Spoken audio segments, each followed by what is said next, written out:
আমার পীর মুর্শিদ কইছে যেই মৌলবীরা কন্ট্যাক্ট করে ওয়াজ করে, আমার পীর মুর্শিদ বলছে যেই মৌলবীরা কন্ট্যাক্ট করে ওয়াজ করে অতলিটিয়া দিলে ওয়াজ করবার নাহলে ওয়াজ করতো না।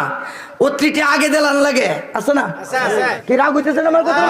আল হাক্কু মুররু হক কথা চিন্তা দাওয়াত করতেন না, দাওয়াতের ভিসের এসবি ঘুরে না, দাওয়াতের ভিসের এসবি ঘুরে না। যে মৌলবী কন্ট্যাক্ট করে ওয়াজ করে, সুক্কা ওয়াজ করে, আমার মুর্শিদ বলছে এই মৌলবী ব্যবসা বিড়ির থেকে হারাম, এই মৌলবী ব্যবসা বিড়ির থেকে হারাম। আমার মুর্শিদ বলছে বাবা নামটা ব্যবসা হাতে উঠাইন না। এই সারাটা জীবন এত পরিশ্রম করছে, আপনারা কইতে পারবেন কোনোদিন নুরি কইছে যে আমার অতীতে দেওয়া লাগবো? এ কেউ দাঁড়ায় কইতে পারবেন?